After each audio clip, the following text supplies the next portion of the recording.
षट क्रिया में जो दिए हुए 6 क्रियाएं हैं, जैसे नेति, धौति, वस्ति, नौली, कपालभाति और त्राटका, इनमें से खास करके धौति के अंदर घेरन ऋषि ने 12 डिफरेंट टेक्निक्स मेंशन करे हुए हैं। इसको 4 पार्ट में डिवाइड करते हुए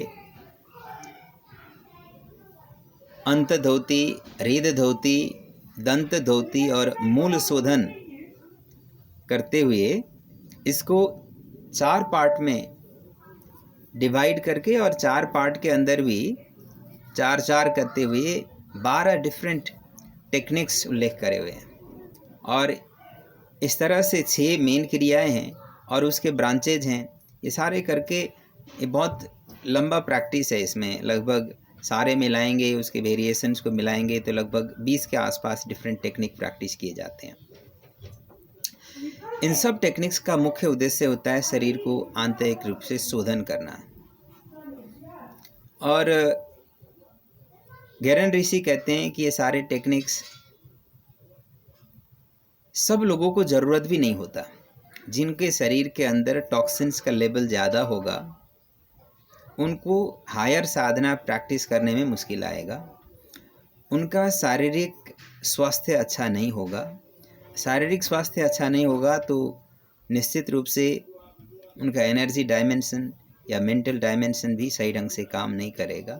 शारीरिक, मानसिक और भावनात्मक स्वास्थ्य अच्छी तरह से काम न करे, हार्मनी में काम न करे तो आध्यात्मिक उन्नति संभव नहीं है। इसीलिए वो प्राणायाम को शुरू करने से पहले अगर किसी के शरीर में टॉक्सिन्स का लेवल ज़्यादा है तो ये पूरे षट क्रिया अभ्यास करने के लिए वो बताते हैं। तो ये 6 क्रियाएं हो गए। सबसे पहले नेति, धौति और वस्ति, नौली, कपालभाति और त्राटका। तो ये 6 क्रियाएं हैं और इसमें सबसे पहले नेति क्रिया को समझ लेते हैं। नेति क्रिया नाम से ये समझ में आ जाता है। नेति का मतलब होता है नाक, नोजल पैसेज का क्लीन करने का अभ्यास है, लेकिन इसका प्रभाव नोजल रीजन के अलावा ENT पूरे रीजन में पड़ता है। इसके साथ साथ इसका ब्रेन पर भी बहुत अच्छा प्रभाव पाया गया है, because nerves are to a great extent interconnected. और ENT रीजन एक साथ जब स्टिमुलेट होते हैं तो इसका जो इनडायरेक्ट इफेक्ट होता है ब्रेन एफिशिएंसी पर भी पड़ता है। इसीलिए अगर किसी को ब्रेन से रिलेटेड भी कोई इश्यूज होता है तो भी डिटॉक्सिफिकेशन टेक्निक के रूप में नेति का अभ्यास कराया जाता है। Indirectly it will strengthen our brain function also. Neti मुख्य रूप से 2 प्रकार के हैं, जल नेति और सूत्र नेति। जल नेति प्रारंभिक अभ्यास है। यह इजी होता है प्रैक्टिस करना, देखने में बेशक मुश्किल लगे लेकिन यह नेति टेक्निक इजी अभ्यास में काउंट होता है। तो नेति में, जिसको जल नेति कहते हैं, जल नेति में आप पानी रखते हैं लगभग 2 लोटा करीब। उसके नेति के लिए एक अलग से लोटा मिलता है, नेति पोट बोलते हैं हम लोग। और इसके जो पोट है स्टील भी अवेलेबल होता है, प्लास्टिक का भी मिलता है और कॉपर का भी मिलता है, सिरामिक की मिलता है। इस तरह से 4 डिफरेंट टाइप के नेति पोट मिलते हैं। और ऐसे तो कॉपर बहुत उत्तम माना जाता है, लेकिन कॉपर वाले जो पोट है उसका मेंटेनेंस थोड़ा ज़्यादा रहता है और बहुत जल्दी इसमें जंग सा लग जाता है। और इस वजह से इससे थोड़ा सा इजी रहता है मेंटेनेंस के लिए, वह होता है स्टील का। और सिरामिक भी यूज कर सकते हैं, सिरामिक भी अच्छा है और उसके सफाई के हिसाब से आसान रहता है, लेकिन टूटने का डर रहता है। अगर थोड़ा सा भी गिर जाता है तो सिरामिक टूट जाता है। इसीलिए ड्यूरेबल के हिसाब से कॉपर और स्टील नेति पोट हम लोग ज़्यादा रिकमेंड करते हैं। कॉपर में मेंटेनेंस के वजह से थोड़ा सा सावधान रहना पड़ता है। अगर साफ़ ना करें, मेंटेनेंस ना करें तो उसके अंदर जो भी जंक रहता है वो अंदर जाता है तो उसका एडवर्स इफेक्ट ना हो। इस वजह से हम लोग ज़्यादातर स्टेनलेस स्टील पोट को ही यूज़ करते हैं और रिकमेंड करते हैं। प्लास्टिक वाले भी यूज़ करते हैं लोग, लेकिन रेगुलर प्रैक्टिस के लिए हम लोग ज़्यादा सजेस्ट नहीं करते हैं। कारण जो प्लास्टिक में गर्म पानी का प्रयोग होता है नीति करते समय, और गर्म पानी के साथ प्लास्टिक का प्रयोग ज़्यादा हेल्दी नहीं माना जाता है, क्योंकि उसमें जो भी है केमिकल प्रॉपर्टीज़ है वो भी साथ में जाता है, और नीति करते समय थोड़ा बहुत पानी अंदर जाता ही है, कई बार थोड़ा बहुत शायद रुक भी जाए। तो इस वजह से हम प्लास्टिक वाले को ज़्यादा रिकमेंड करते नहीं हैं। और कई लोग इसीलिए अभ्यास यूज़ करते हैं कि उसमें ज़्यादा गर्म है नहीं, इतना गुनगुने गर्म में इतना ज़्यादा केमिकल नहीं निकलता है, इस सोच के साथ लोग करते भी हैं। और कॉस्ट के हिसाब से भी प्लास्टिक वाला सस्ता मिलता है, इस वजह से भी लोग जो फ्री में प्रोग्राम कराते हैं ऐसे लोग प्लास्टिक वाला लोटा भी यूज़ करते हैं। ये तो हो गया इसका जो सामान है। अब जल नीति करने के लिए गुनगुना पानी तैयार किया जाता है, उसमें थोड़ा सा नमक डाला जाता है। नमक क्योंकि एंटीसेप्टिक होता है, और एंटीसेप्टिक इफ़ेक्ट होने के कारण से, और साथ में दूसरा इसका नमक का एक प्रॉपर्टी होता है, इसमें सोडियम का मात्रा ज़्यादा होता है, और सोडियम का ग्रेविटेशन बहुत स्ट्रॉन्ग है। ग्रेविटेशन ज़्यादा होने के कारण से जब इसका एक्सटर्नल एप्लीकेशन करते हैं तो पुल करके वेस्टेज को, टॉक्सिन्स को, गंदगी को खींच करके निकालने में सहयोग करता है।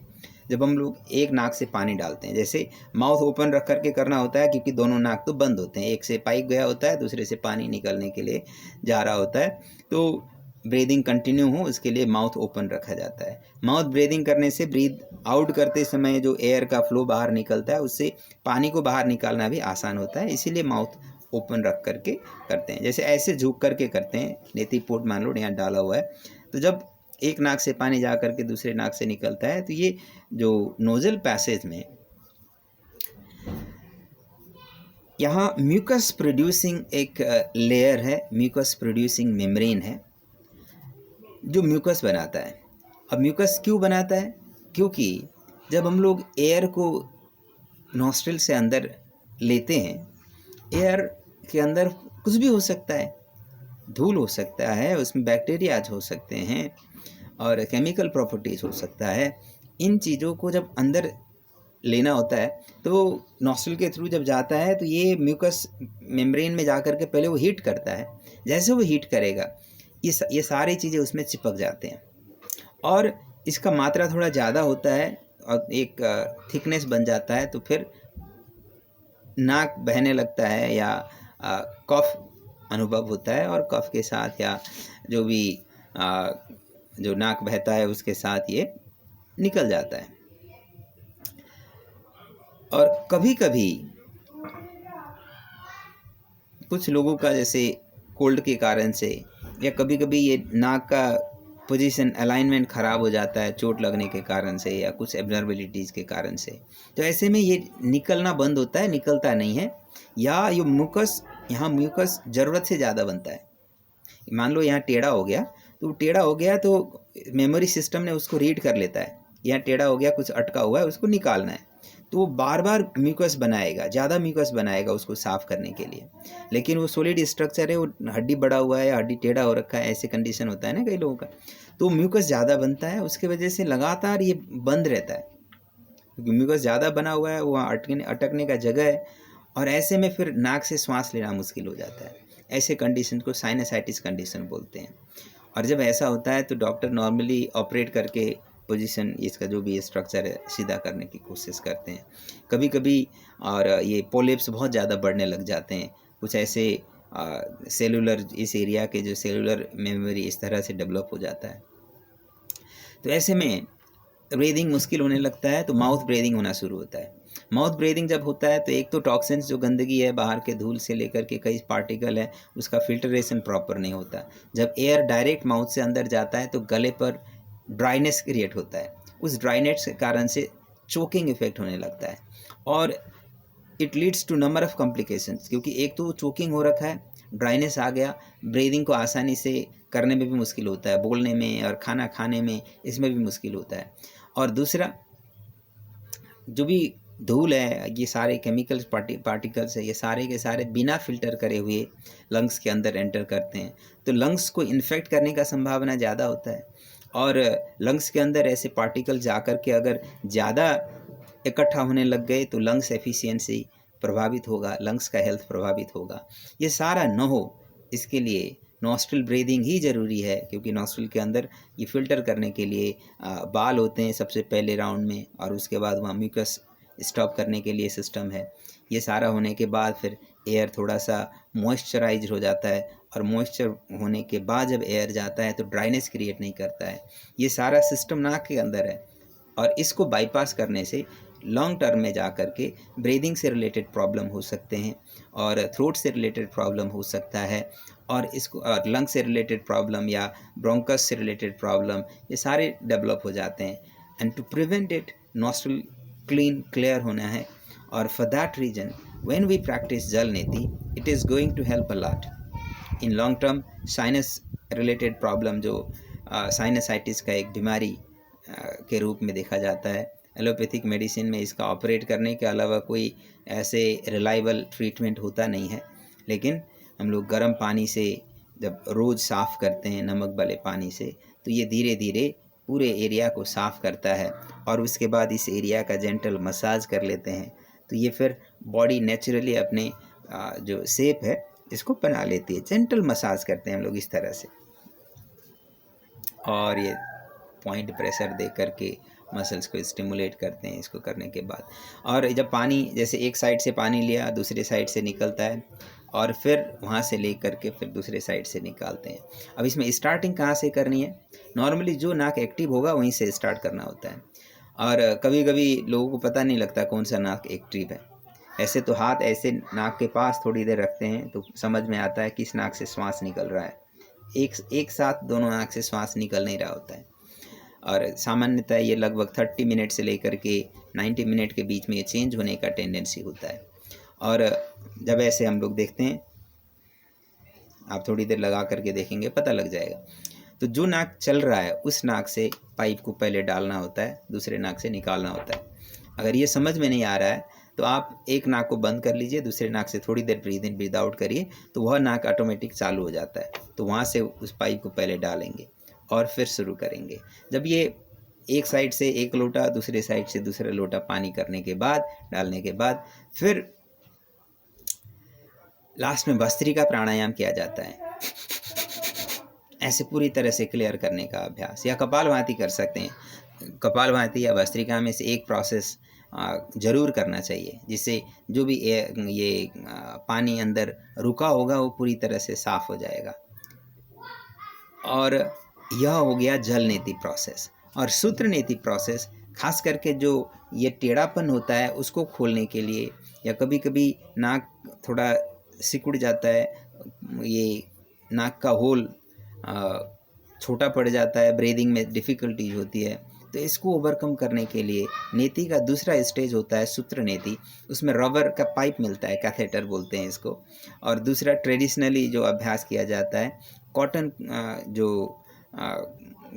का जो थ्रेड होता है उसको जोड़ करके, कई सारे कॉटन थ्रेड को मिला करके थोड़ा बहुत मोम लगा करके उसको बाइंड करके बनाया होता है सूत्र, जिसको हम लोग सूत्र नीति बोलते हैं। उसको लगा करके एक नाक से डालते हैं, और वो जब ऐसे नाक से डालते हैं शुरू में थोड़ा बहुत डिस्कम्फर्ट फील होता है, लेकिन क्योंकि कॉटन है और वो मोम लगाया हुआ है, थोड़ा उसको गुनगुने पानी में रख करके और सॉफ्ट बनाया जाता है, और उससे कुछ डैमेज होने का रिस्क नहीं होता।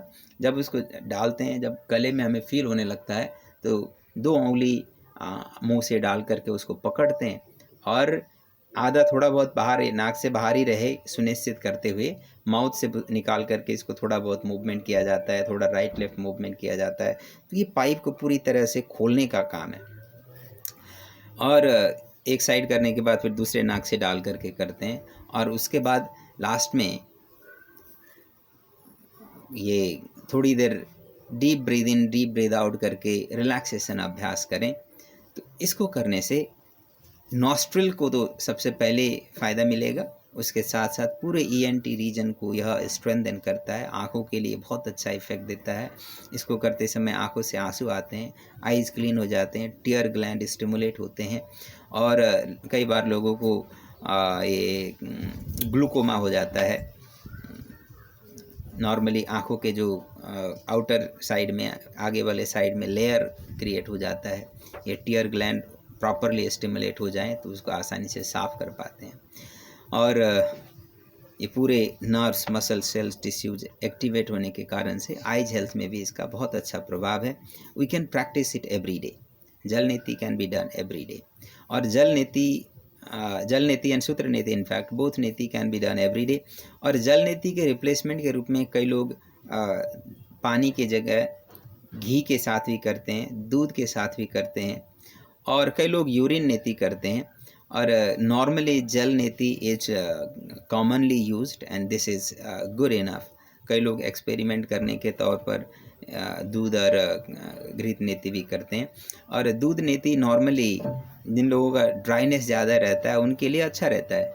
ऐसे जल नीति करने के बाद भी, नमक वाले पानी से जल नीति करने के बाद भी लास्ट में एक जैसे घी या बादाम रोगन या बादाम का ऑयल, बादाम रोगन का मतलब ऐसे ब्रांड हो गया, अदरवाइज बादाम का तेल नाक में डाल दें तो उससे ड्राइनेस नहीं होता। बस इतने करेंगे तो जल नीति कंप्लीट हो गया। इसमें कोई रिस्क नहीं होता, आराम आराम से करें। और लास्ट में ब्रीद आउट करके भस्त्रिका या कपालभाति करके नाक साफ कर दें तो ये अच्छा रहता है। और उसके बाद नेक्स्ट टेक्निक है धोती। मैंने कहा धोती के 12 डिफरेंट टेक्निक्स बताए गए हैं और उनमें से सारे टेक्निक ज़रूरत है भी नहीं, फिर भी मैंने बुक में सारे दे रखा है। और धोती का जो मेजर प्रैक्टिस है वो कुंजल है, जिसमें हम लोग खाली पेट साफ होने के बाद पानी पी करके वोमिट करते हैं। खाली पेट वोमिट करें तो पेट में एसिड बना हुआ होता नहीं उस समय, खाली पेट के टाइम में, तो कोई नुकसान नहीं होता, कोई डरने की ज़रूरत नहीं होती है ना। आसानी से यह पेट को साफ करेगा। और हाँ, खास करके स्टमक रीजन के अंदर अगर देखेंगे तो स्टमक के इनर वॉल में म्यूकस प्रोड्यूसिंग लेयर है और उसमें डाइजेस्टिव एंजाइम के रूप में हाइड्रोक्लोरिक एसिड का प्रोडक्शन होता है। और यह हाइड्रोक्लोरिक एसिड नाम से ही समझ में आ रहा होगा कि एसिडिक है।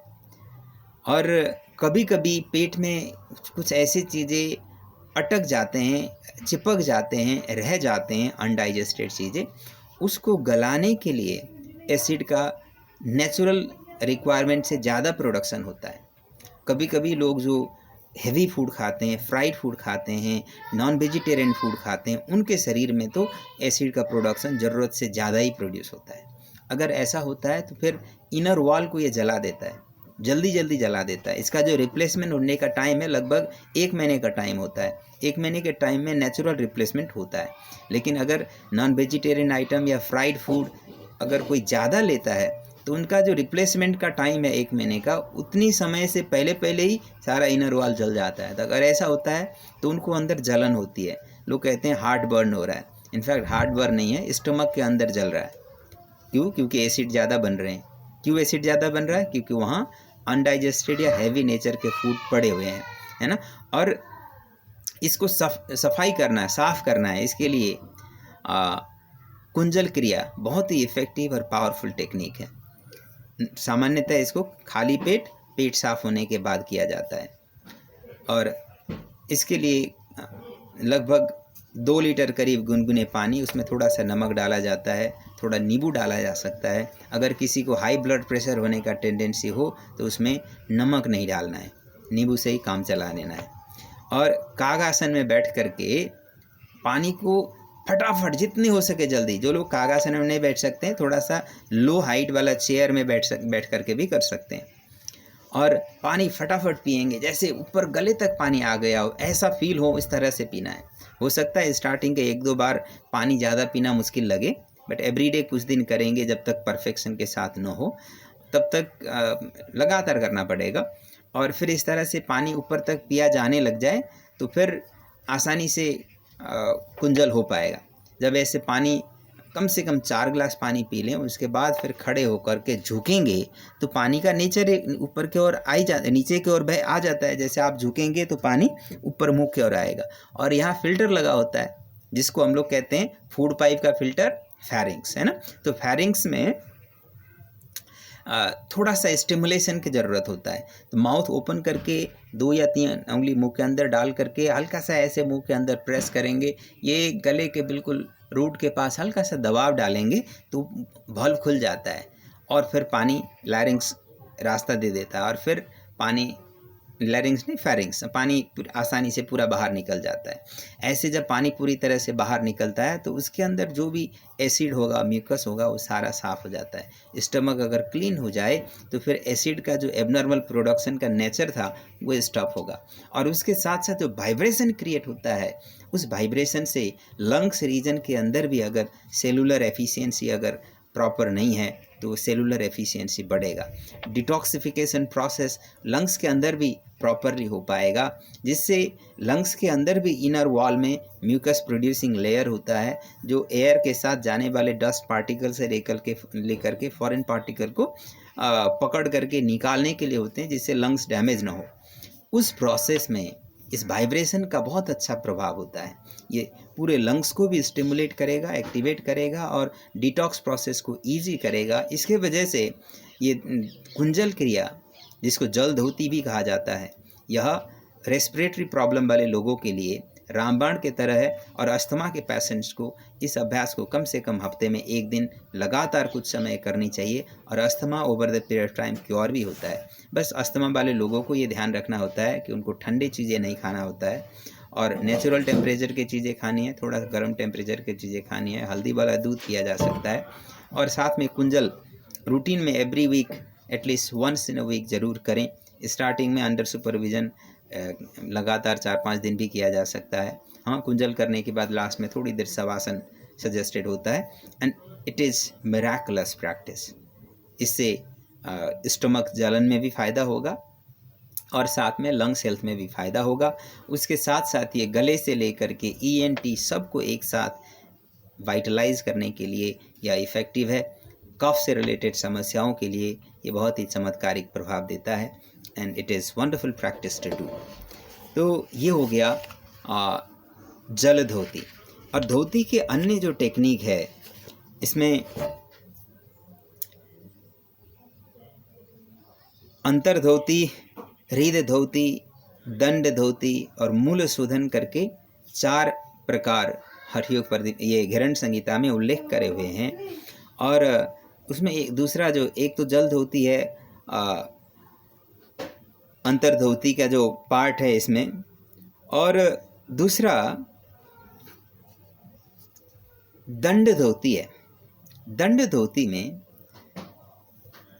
आजकल कैथेटर मिलते हैं रबर के। ट्रेडिशनल प्रैक्टिस में जो लोटस फ्लावर का जो डंठल होता था, उस डंठल को यूज़ किया जाता था, या केले का अंदर का जो मुलायम सा डंठल होता है उसको प्रयोग किया जाता था। और अच्छे से पानी पी करके माउथ ऐसे स्ट्रेच करेंगे, खोलेंगे, गला स्ट्रेच करते हुए करेंगे ना, तो आसानी से स्ट्रेट पोजीशन बन जाता है और माउथ से उस डंठल को या उस पाइप को डाल करके अंदर तक ले जाया जाता है। एक साथ ज़्यादा ज़बरदस्ती नहीं करना होता है, धीरे धीरे ले जा करके, और ये पूरे एरिया को रेजिस्टेंस दे करके स्ट्रेंथन करने का काम फर्स्ट राउंड में होता है। और जब ये पाइप जैसे ये लोटस का डंठल या कैथेटर यूज़ करते हैं तो बिल्कुल स्टमक तक पहुंच सकता है over the period of time. जब स्टमक तक पहुंचता है तो स्टमक में थोड़ा सा पंपिंग प्रेशर क्रिएट कर देंगे, थोड़ा आगे झुक करके, तो पानी पाइप से बाहर निकलने लगता है। जब वो पानी निकलता है तो उसके अंदर जितने भी गंदगी है वो सारा का सारा साफ़ हो जाते हैं। अगर किसी को हार्ट से रिलेटेड ज़्यादा प्रॉब्लम है, उनको ऐसे स्टमक का सफाई करना होता है, तो इस अभ्यास को कराया जाता है। ये देखने में मुश्किल लग रहा होगा लेकिन कैथेटर के साथ ज़्यादा मुश्किल नहीं होता। फर्स्ट टाइम थोड़ा सा इंसर्ट करने का एक कंफर्ट डेवलप करने के लिए एफर्ट करना पड़ सकता है, लेकिन कुछ समय के बाद यह आसानी से होने लगता है। यह प्रोसेस है दंड धोती।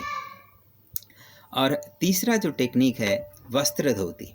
वस्त्र धोती में लगभग 4 अंगल या 4 इंचेस करीब विड्थ वाला कॉटन क्लॉथ, लगभग ये 1 मीटर से लेकर के 6-7 मीटर तक का लंबा कॉटन क्लॉथ यूज़ किया जाता है और उसको गुनगुने पानी में भिगो करके रखा जाता है। स्टार्टिंग वाले पार्ट को ये करने में आसान हो इसके लिए थोड़ा सा हनी से उसको मतलब हनी के अंदर डुबाया जा सकता है जिससे निगलना आसान होता है। ऐसे तो नॉर्मल भी किया जा सकता है और मुंह में लेकर के थोड़ी देर मुंह के अंदर चबाया जैसा करना है, चबाना नहीं है, काटना नहीं है, जिससे वो अच्छी तरह से लार से भीग जाए सो दैट स्वालो करना आसान हो, निगलना आसान हो। और उसके बाद थोड़ा गले में जब तक ये फूड पाइप का जो कवर है जिसको हम लोग फेरिंग्स बोलते हैं, फेरिंग्स में जब तक एक उससे क्रॉस नहीं होता तब तक ये मुश्किल होता है। एक बार फेरिंग्स से वो अंदर एंटर कर जाता है तो फिर आसानी से चला जाता है और तब तक हो सकता है ज़रूरत पड़े तो थोड़ा थोड़ा पानी भी साथ में पी सकते हैं, उससे पानी के साथ आसानी से अंदर जाए। और जब गले से अंदर चला जाता है तो निकलना आसान होता है। जब वो पूरी तरह से अंदर जाए, बाहर कम से कम 1 फुट करीब उस कपड़े को रखना ज़रूरी है क्योंकि बाई चांस वो पूरे अंदर ना चला जाए। और 1 फुट करीब हो तो एक साथ नहीं जाएगा, उसको फिर धीरे धीरे लगभग 2-4 मिनट, 5 मिनट, मैक्सिमम 10 मिनट तक रहने दे सकते हैं क्योंकि अब बहुत ज़्यादा देर तक अगर अंदर रहता है तो एसिड बनता है, वो एसिड से वही कट जाता है। अगर वो अंदर ही कट गया तो उसको पूरे को एसिड से पूरे जो क्लॉथ है इसको एसिड से गलाने में बहुत टाइम लगता है और एसिड का ज़्यादा रिक्वायरमेंट होता है, उससे फिर नुकसान हो सकता है। तो इसीलिए 5 मिनट टेंटेटिवली रखा जाता है। उतनी देर तक खड़े होकर के हल्का सा एब्डोमिनल मूवमेंट या हो सकता है नौली भी किया जा सकता है। और यह अभ्यास क्योंकि बहुत सेंसिटिव इंटरनल इंटेस्टाइन लेवल तक ये कपड़े के क्लॉथ को पहुंचाने का अभ्यास है और वो पूरे एरिया को सफाई करने का इंटेंशन होता है और इसमें घबराया गया तो फिर बहुत रिस्क है। घबराना नहीं होता और उसको बाहर निकालते समय क्योंकि वो बिल्कुल अंदर जा कर के फंसा होता है, उसको एक साथ खींचेंगे तो भी कटेगा, टूटेगा, ब्रेक डाउन होगा। एक साथ खींचना भी नहीं है और फिर घबराना भी नहीं है, धीरे धीरे, क्योंकि कपड़ा ही गया हुआ है और उसमें कोई ऐसा दूसरा सिस्टम है ही नहीं। वहाँ स्टिमुलेशन के साथ साथ डाइजेस्टिव एंजाइम्स के रूप में एसिड बनने का सिस्टम है और कुछ सिस्टम नहीं है फूड पाइप के अंदर, तो उससे कोई एबनॉर्मलिटीज़ नहीं होती है। बस बिना घबराए हुए उसको धीरे धीरे धीरे धीरे ऊपर पुल करना होता है। आसानी से पुल नहीं होता, अगर ज़्यादा खींचेंगे तो टूटेगा, कटेगा, ब्रेक डाउन होगा, बहुत रिस्की है। इसीलिए धीरे धीरे, यही कारण है कि इसको अंडर सुपरविजन ही किया जाता है, अकेले में अपने आप ही फर्स्ट टाइम प्रैक्टिस नहीं किया जाता है। और धीरे धीरे इसको पुल करके उसको पूरे अंदर से म्यूकस से भरा हुआ वो बिल्कुल मोटा सा हो चुका होता है और उसको निकालने के बाद एक बार पानी पी करके कुंजल करके थोड़ी देर रिलैक्स किया जाता है। यह होता है वस्त्र धोती और ये कुंजल से भी पावरफुल प्रैक्टिस है इंटरनल क्लीनिंग के लिए। तो ये 3 टेक्निक है, दंड धोती, बमन धोती का मतलब कुंजल, और फिर तीसरा है वस्त्र धोती। ये हृदय धोती के 3 पार्ट हो गए और दूसरा है अंतर धोती। अंतर धोती के 4 मुख्य पार्ट होते हैं जिसमें बादसार धोती, वारिसार धोती, वाहनीसार धोती और बहिष्कृत धोती करके ये 4 टेक्निक है। उसमें वातसार धोती क्या होता है? ये सामान्य टेक्निक है। ऐसे माउथ से एयर लिया गल्प करते हुए और फिर इसको धीरे धीरे माउथ से ही डकार की तरह निकाल दें।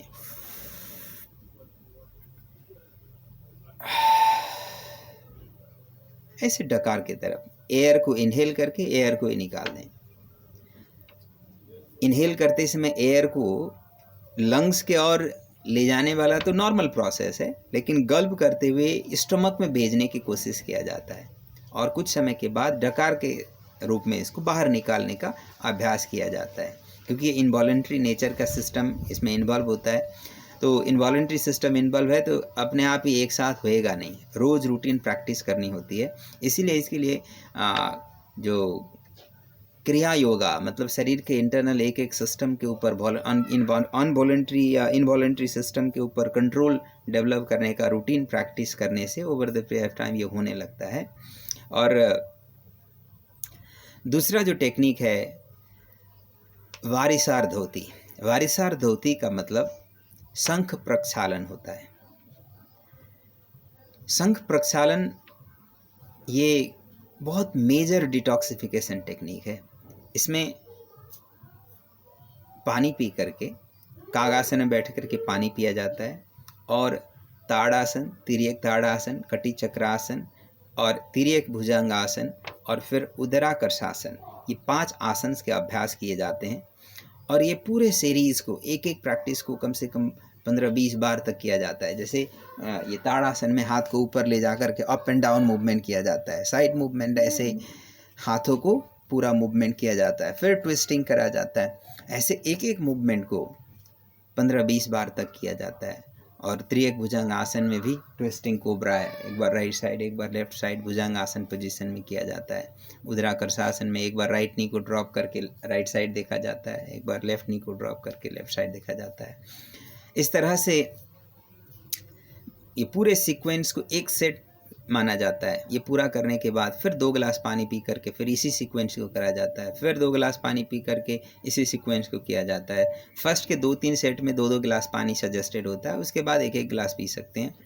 और इसको करने के लिए नॉर्मली साल में 2 बार सजेस्टेड होता है। जब सीज़न चेंज होता है, खास करके गर्मी से सर्दी या सर्दी से गर्मी शुरू होने का टाइम में इस अभ्यास को करने के लिए सजेस्ट किया जाता है। और इस अभ्यास को करते समय कुछ सावधानी, कुछ प्रिकॉशंस, कुछ प्रिपरेशंस पहले से करना होता है।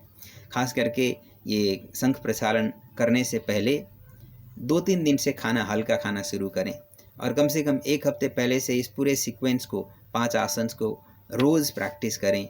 2 set, 3 set, 5 set, 10 set, 15-20 set तक, जिससे बॉडी यूज टू हो जाए। शंख प्रक्षालन पूरे करने के लिए फर्स्ट टाइमर को 2 से 3 घंटे तक लग सकते हैं और 2-3 घंटे तक इसी प्रैक्टिस को रिपीट करते रहना है। तो अगर शरीर यूज टू नहीं है तो करना मुश्किल हो जाता है। इसीलिए डायरेक्टली एक साथ ये शुरू करना अच्छा नहीं है, सजेस्टेड नहीं है।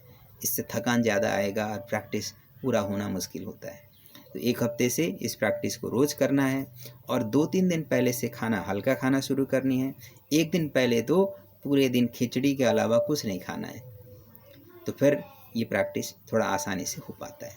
और इस प्रैक्टिस को तब तक रिपीट किया जाता है जब तक मोशन में बिल्कुल क्लीन साफ पानी ना आने शुरू करे, अर्थात मोशन से साफ पानी निकलने लग जाता है, तब इस प्रोसेस को रोका जाता है। कभी कभी जब इस प्रैक्टिस को करते हैं तो होता ही नहीं है, बहुत मुश्किल होने लग जाता है, डिस्कम्फर्ट होने लगता है। तो ऐसे में पीठ के बल पर लेट करके पूरे शरीर को रोल किया जाता है सांप की तरह, राइट लेफ्ट।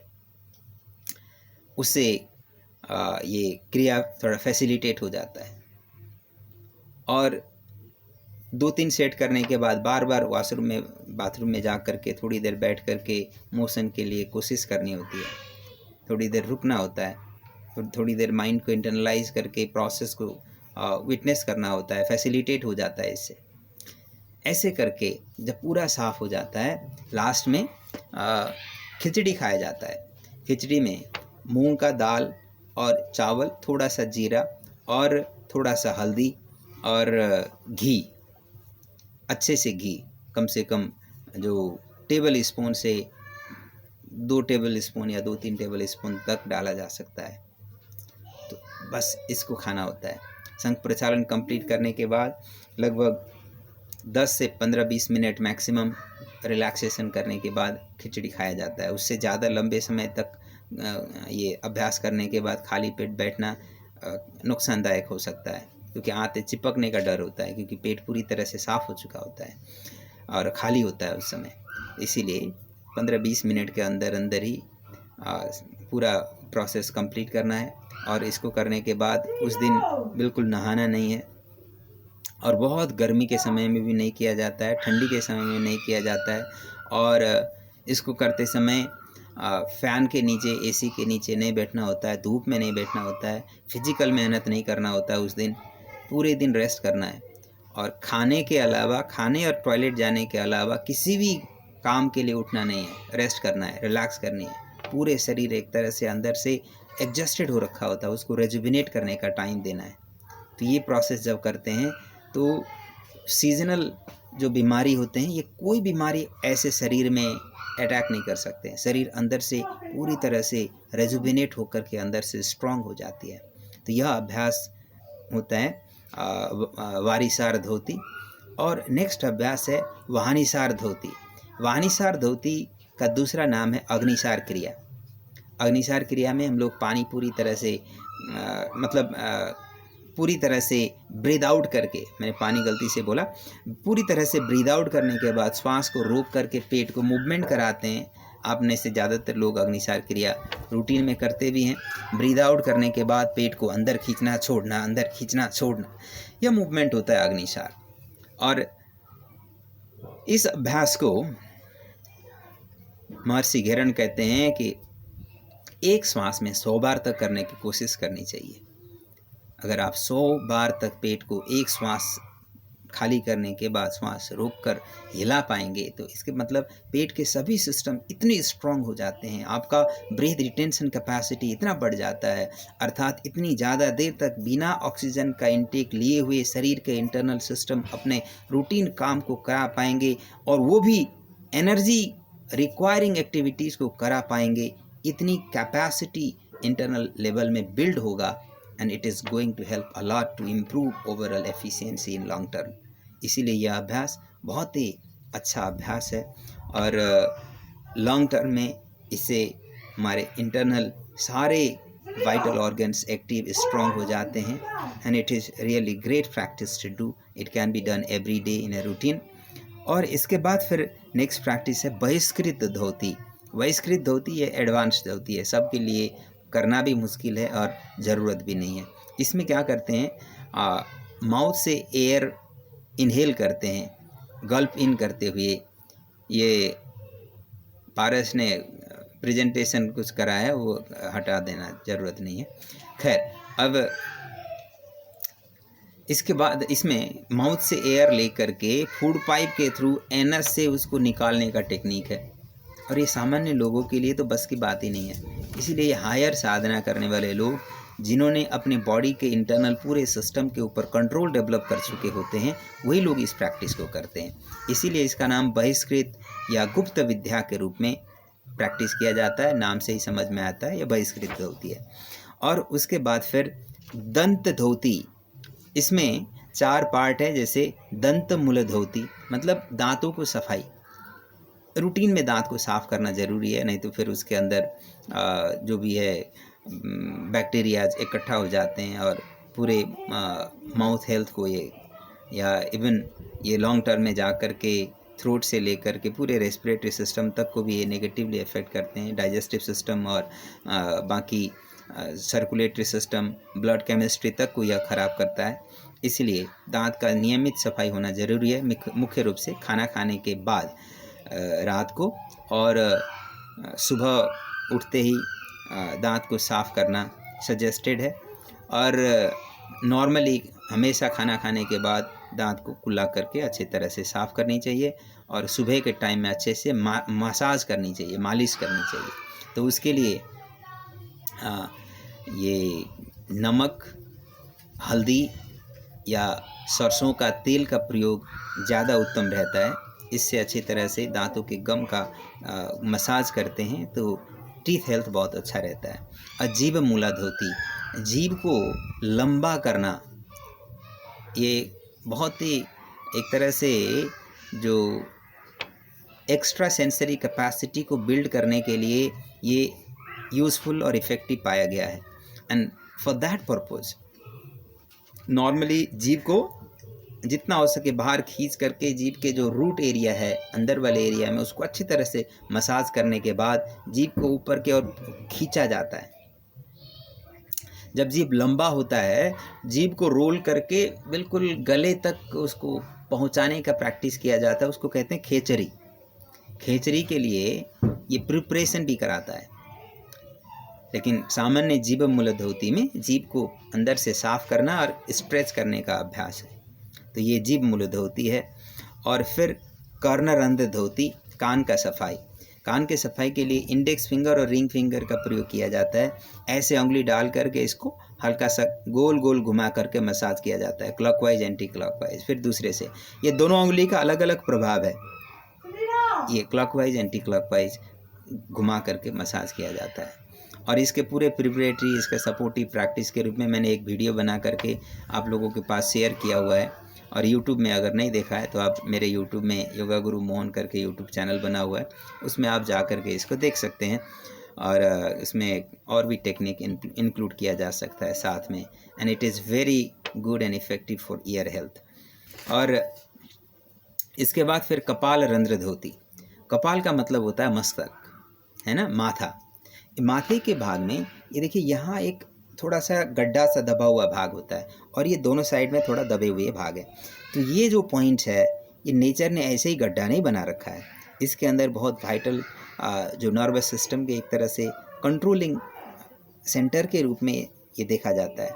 कभी कभी सिर दर्द होता है तो लोग ऐसे दबाते हैं ना, मालिश करते हैं, रिलैक्स हो जाता है। तो ये ये कपाल रंध्र धोती का ही प्रैक्टिस है।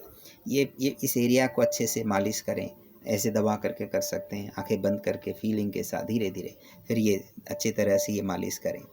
और फिर ये जो पॉइंट है इसका दबा करके आराम आराम से मालिश करें, और फिर ये पूरे एरिया को ऐसे मसाज करेंगे, क्लॉकवाइज, एंटी क्लॉकवाइज जरूरी नहीं है, वन वे करना होता है इसमें।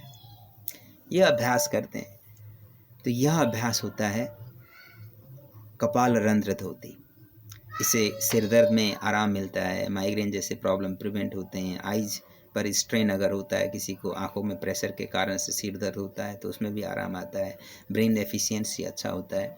And it is wonderful practice to do, and it is easy, risk free, and anyone can do it. और इसके बाद फिर मूल शोधन है। मूल शोधन क्या है?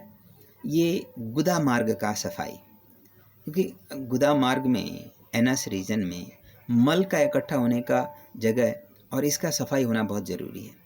तो इसको सफाई करने के लिए ऐसे तो बस्ती क्रिया अलग से दिया हुआ है, और सामान्यतः गुदा मार्ग के सफाई के लिए ये इंडेक्स फिंगर में तेल लगा करके या ये बटर यूज़ करके घी से अच्छी तरह से मसाज करते हुए सफाई करने का टेक्निक होता है। पेट साफ होने के बाद इंटेंशनल, अगर साल में 2-3 बार या महीने में 1 बार भी अगर इस अभ्यास को करें तो नॉर्मली जो गॉड फ्लोरा कहते हैं, यह अच्छा रहता है। And it is useful practice, and yogi use to practise it as important part of shat kriya. और इसके बाद फिर नेति धोती हो गया, और उसके बाद नौली क्रिया है। नौली क्रिया में पूरी तरह से श्वास को खाली करने के बाद पेट को अंदर खींच करके दोनों साइड से पेट को अंदर पुल करके बीच से निकाला जाता है, तो यह मध्यमा नौली होता है। और जब लेफ्ट साइड थोड़ा सा प्रेशर डालते हैं तो पेट दूसरी ओर चली जाती है राइट साइड में। तो राइट साइड में जब पेट चली जाए तो यह राइट साइड का मतलब दक्षिण नौली है, और जब पेट राइट साइड से पिचक करके लेफ्ट साइड चला जाए तो यह वाम नौली है। और ये बार बार घुमाते हैं डायनामिक तरीके से, तो इसको गत्यात्मक नौली या डायनामिक नौली भी कहा जाता है। तो ये मुख्य रूप से 3 नौली हो गए, और ये गत्यात्मक डायनामिक नौली भी किया जा सकता है। तो ये इसको आप 4 नौली भी कह सकते हैं, 4 प्रकार के नौली। तो ये नौली अपने आप में बहुत पावरफुल प्रैक्टिस है। एब्डोमिनल रीजन के जो वाइटल ऑर्गन्स है, इनको सबको स्ट्रेंथन करने के लिए, एक्टिवेट करने के लिए बहुत महत्वपूर्ण प्रैक्टिस के रूप में इसको किया जा सकता है। एवरीडे सुबह पेट साफ होने के बाद बाथरूम में मिरर के सामने बैठ कर के रोज़ प्रैक्टिस करने की कोशिश करेंगे तो कुछ ही समय में यह होने लग जाता है। और ये होने का मतलब बहुत अच्छा प्रैक्टिस है, इसका बहुत अच्छा इफेक्ट होता है। थेरापेटिक हिसाब से भी डाइजेशन अच्छा रहता है, absorption process, assimilation process, excretionary process, ये सारे अच्छी तरह से होने लगते हैं। और फिर बस्ती क्रिया है। बस्ती क्रिया में ट्रेडिशनल प्रैक्टिस तो 2 तरह के होते थे, एक तो जल बस्ती और दूसरा शुष्क बस्ती अर्थात एयर बस्ती। जल बस्ती में क्या होता था, पानी के अंदर जाकर के काग आसन में या उत्कट आसन, चेयर पोज में बैठा जाता था, और वहाँ पेट को अंदर खींचना छोड़ना, अंदर खींचना छोड़ना, या अंदर खींचते समय भी जैसे नौली के तरह, मध्यमा नौली के तरह दोनों साइड से पुल करेंगे छोड़ेंगे। जैसे होता है ना, जो ड्रॉपर से पानी या कुछ दवाई खींचते हैं, ऊपर दबाया छोड़ दिया, दबाया छोड़ दिया, तो पानी ऊपर चला जाता है, भर जाता है उसके अंदर। इसी तरह से पेट को अंदर खींचना छोड़ देना, ऐसे चेयर पोज में बैठ कर के करते हैं तो नीचे का पानी ऊपर पुल होके आ जाता है। और जो कोलन रीजन और रेक्टस रीजन को सफाई करने का टेक्निक के रूप में योगियों ने इस अभ्यास को इन्वेंट किया, और ये एक तरह से गुप्त विद्या के रूप में अभ्यास करते थे। और शुष्क बस्ती में नॉर्मली पश्चिमोत्तानासन में बैठ कर के यह इफेक्टिवली हो पाता है। पश्चिमोत्तानासन का मतलब सिटिंग पोजीशन में पैर स्ट्रेट रख करके हाथ आगे ले जा करके रखने के बाद पेट को अंदर खींचना छोड़ना, अंदर खींचना छोड़ना, ऐसे करके एयर को पुल करना और एयर पुल करके फिर एयर को रिलीज़ करना, यह अभ्यास होता था। और ये थोड़ा सा डिफ़िकल्ट भी प्रैक्टिस है, और अगर नहीं भी होता है तो इसका रिप्लेसमेंट के रूप में आजकल एनीमा बहुत कॉमनली किया जाता है, जो कोलन रीजन को साफ़ करता है। उसमें एक लोटा होता है, उसमें से एक पाइप डला होता है और एक कैथेटर होता है। लोटे के अंदर पानी भर दिया जाता है, उस पानी को ऊंचाई में रख करके और उस कैथेटर को एनस के अंदर से डाला जाता है और वो पूरे पानी कोलन रीजन पर भरता है, और उसके बाद उसको बंद करके हटा करके फिर थोड़ी देर टहलना और थोड़ी देर पेट को हिलाना। उसके बाद फिर बाथरूम में जा कर के, टॉयलेट में जा कर के उसको धीरे धीरे रिलीज़ करना होता है।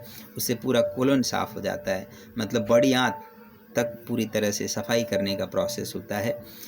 यह हो गया वस्ती क्रिया। और उसके बाद नेति, धौती, नौली, बस्ती और कपालभाति। कपालभाति 3 प्रकार के बताए गए हैं, वात कर्म कपालभाति और व्युत कर्म कपालभाति और सित कर्म कपालभाति।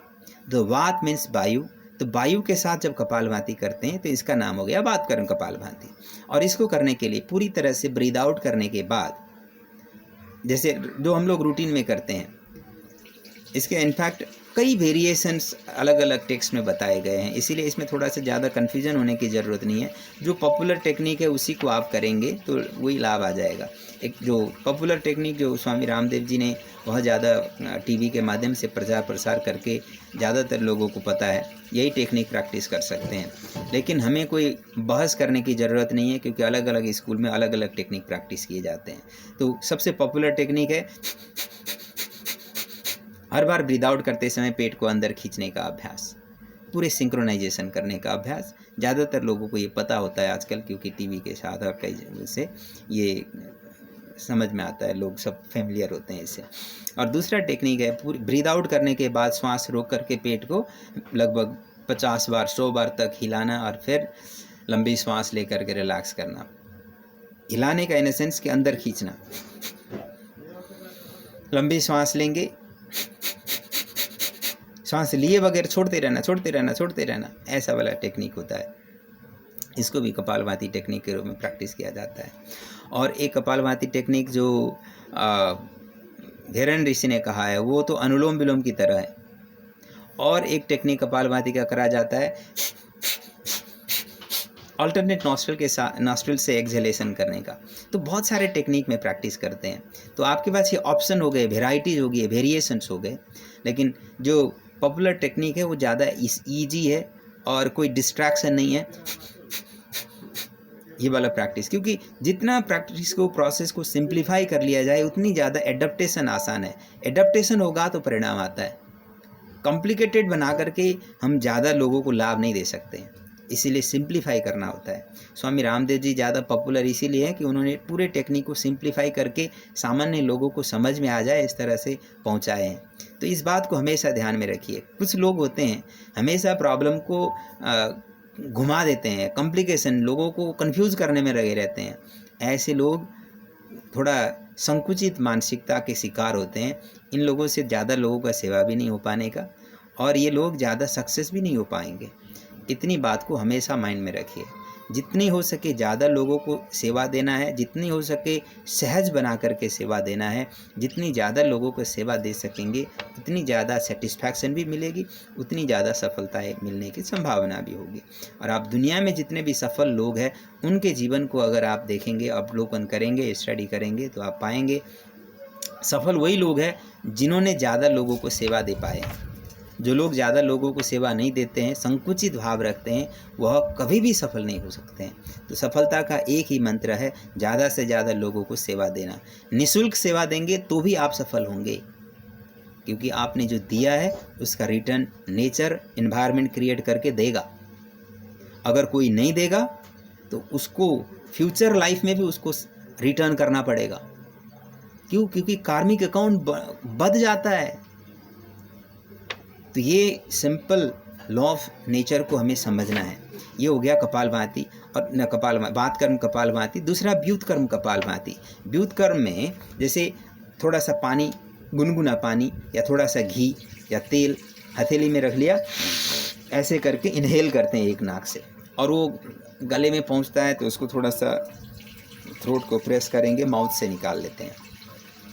दूसरे नॉस्ट्रिल से भी फिर करेंगे, ऐसे करके पानी भरेंगे या गुनगुना पानी, थोड़ा सा नमक डला हुआ साल्टी पानी, सॉल्टेड वाटर, और जिसको स्लाइन वाटर कह सकते हैं, या घी या तेल प्रयोग किया जाता है। ये होता है व्युत कर्म कपालभाति। एक शीत कर्म होता है, मुंह के अंदर पानी भर लेते हैं, थोड़ा सा ऐसे प्रेस करते हैं तो पानी ऊपर जाता है और नॉस्ट्रिल से निकलता है।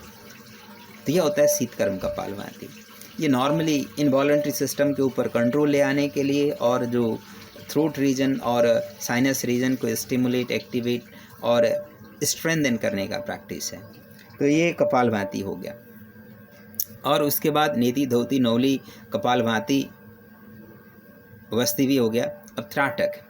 त्राटक दो तरह के होते हैं, आंतरिक और बाह्य त्राटक। ये त्राटक बहुत ही पावरफुल कंसंट्रेशन टेक्निक है। त्राटक हमारे सिस्टम के ऊपर इतना कंट्रोल डेवलप करता है कि हमें प्रत्याहार और मेडिटेशन के लिए प्रिपेयर करता है, और इसको प्रत्याहार के रूप में, मेडिटेशन के प्रिपरेशन के रूप में हम ले करके प्रैक्टिस कर सकते हैं। इसे फर्स्ट राउंड में एक्सटर्नल त्राटक जब करते हैं तो बाहर के किसी ऑब्जेक्ट को लगातार देखते हैं, और जब तक आंखों से आंसू ना आए तब तक ब्लिंकिंग करे बगैर देखते हैं। जब एक बार आंसू आ जाए और उसके बाद आंखें बंद करके उस ऑब्जेक्ट को जिसको आपने देखे थे, गेज करे थे, उसको विजुलाइज करते हैं अपने मेंटल स्क्रीन पर। जब आप आंखें बंद करके विजुलाइज करना शुरू करते हैं, वह होता है आंतरिक त्राटक। जब तक बाहर देख रहे होते हैं, वह होता है बाह्य त्राटक। बाह्य त्राटक आपके कंसंट्रेशन को बढ़ाएगा, सेंसरी डिस्ट्रैक्शन को कंट्रोल करने में हेल्प करेगा। जब आंतरिक त्राटक करते हैं तो इससे आपका ऊर्जाओं का विस्तार होता है, चेतना का विस्तार होता है, अवेयरनेस का विस्तार होता है, इंटरनल सिस्टम पर एक तरह से ऑर्गेनाइजिंग इफेक्ट होता है। And it is wonderful practice. इसको हम नियमित कर सकते हैं। इनफैक्ट नियमित करने की कोशिश करनी चाहिए। एक्सटर्नल ऑब्जेक्ट जो देखा जाता है उसमें कैंडल फ्लेम को देखा जा सकता है, या किसी डॉट बना करके उसको डॉट को देखा जा सकता है, या आईब्रो सेंटर पर फोकस किया जा सकता है, या नॉस्ट्रिल टिप पर फोकस किया जा सकता है, जिसको जब ऐसे यहाँ देखा जाता है इसको सांभवी कहते हैं, आंखें आधा बंद आधा खुला रखा हुआ पोजीशन। तो ये अलग अलग टेक्निक से बाह्य त्राटक किया जा सकता है, और फिर आंतरिक त्राटक में फिर अपने फोकस को आईब्रो सेंटर या फोरहेड सेंटर पर ले जाकर के विजुलाइज किया जाता है। And these things are going to help a lot to improve our inner awareness and with detoxification of not only the gross physical body but also mental, emotional, intellectual, every dimension. जब gross physical, mental, emotional, intellectual dimension optimise हो जाए तो फिर spiritual awakening आता है। Spiritual dimension को जब हम रियलाइज़ कर पाते हैं, इसका मतलब हमारे शरीर के अंदर के लिमिटेशन छट चुके हैं, हम लोग अपने जो ट्रू सेल्फ के पास पहुंचने लगे हैं, उसको रियलाइज़ करने लगे हैं। And it is blissful state that we all should